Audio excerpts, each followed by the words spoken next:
Hey, this is Ryan of Happy Healthy Vegan, and guys, I have some crazy, strange, and good news for you guys. Dr. Stork of all people, the doctor I've been criticizing ever since we were on the show a couple years ago. I've critiqued him for being a possible page shill of the meat and dairy industry since he's always been promoting a heavy meat and dairy-based diet. Bacon and eggs for breakfast is okay because you've got protein in it that's going to fill you up throughout the day. Well, in a shocking turn of events, he has changed his position. For so long, we've blamed ourselves. Let's say we can't seem to get the weight off, or we just can't feel better.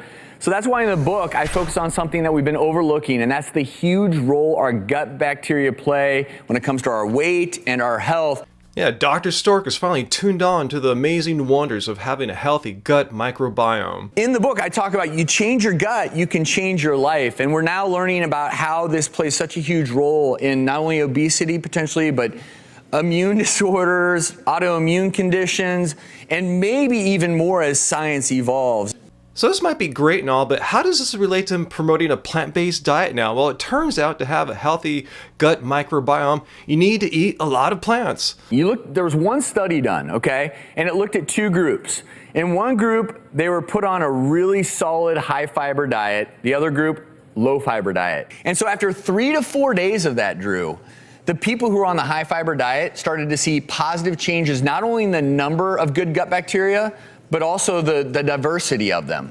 Interestingly, the people who are on a low fiber diet, which is what a lot of us eat, over the course of time, their gut bacteria, the ones that became more predominant, are the ones that are associated with inflammation in the bowel. Yeah, he's totally right there. Most people are eating diets way too low in fiber. They're eating way too much meat and processed food. They're not eating enough whole food plants. Plants are the only sources of food that contain fiber.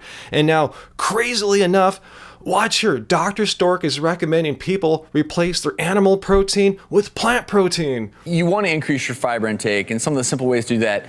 Plant-based protein and fiber is so good for you. So let's say you're making a chili, and I have recipes for this in the book, but cutting out or replacing some of the meat with lentils and beans, great way to get fiber and protein.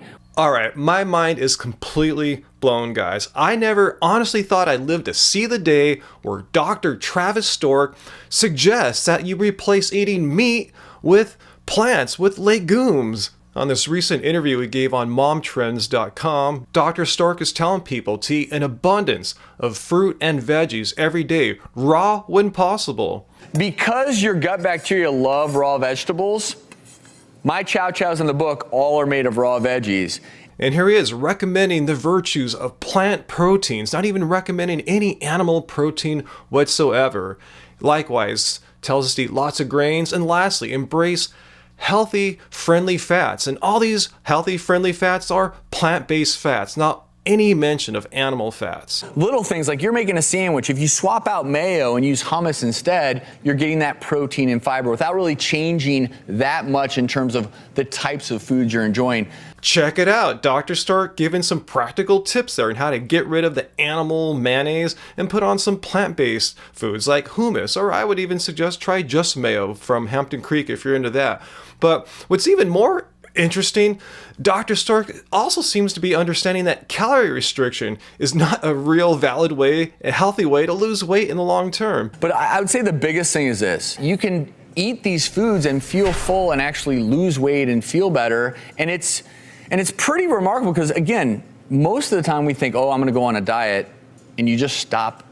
What do? You stop eating. That's such an important point because you make the right choices about food, you're going to fill up quicker, and you're going to be eating more of the right things and less of the and there's so much data that restriction diets never work in the long term. People always seem to relapse when they've just been on a diet where they've cut calories really starkly, but then as soon as they go back to the regular habits, they put the weight right back on. So calorie restriction, bad. And just recap here too, eat an abundance of fruit and veggies every day. Don't eat a bunch of animal protein. Instead, eat plant-based protein. Same with fats. Eat avocados and plant-based fats instead of animal fats.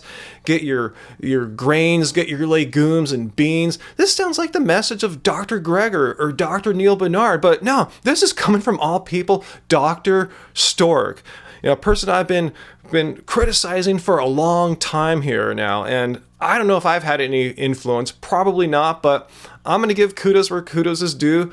Good job, Dr. Stork. And I apologize, you know, and this is why I try to emphasize a message to all us out there. If you see someone who's not vegan, critique them like I have, but don't call him a piece of crap or anything, because who knows, maybe if we had gotten in his head and gave him a really horrible impression of what vegans are like, he may have not been interested in this switch to a more plant-based diet recommendation. So anyway, kudos to Dr. Stork. Bacon and eggs for breakfast is okay because you've got protein in it that's going to fill you up throughout the day.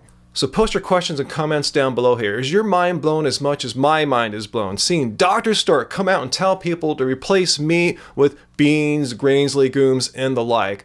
I mean, I thought I would never see that. And what do you think? Is there any chance of Jamie Oliver finally making this switch too? Like pork and fat and cream and parmesan and egg and pasta. Woohoo! And it's a beautiful thing. Like, I thought there was never any hope for Dr. Stork, but I've been proven wrong. So let me know what you think about Stork and Jamie Oliver. If you got something out of this video, hit like. Hit like if you're stoked that Dr. Stork is recommending people eat plants now instead of meat and dairy. To be absolutely clear, I'm not saying that Dr. Stork is now vegan or promoting a vegan message of any kind. And I'm waiting for my local library to get a copy of his new diet book so I can read it and see how far he actually takes this plant-based messaging. But it's looking really promising so far with that chili recipe that he was talking about, what I have him saying here on video and in that interview. So anyway, time will tell. Until then, keep it carved, Dr. Stork, keep it carved. Round and round again, spinning till I'm dizzy.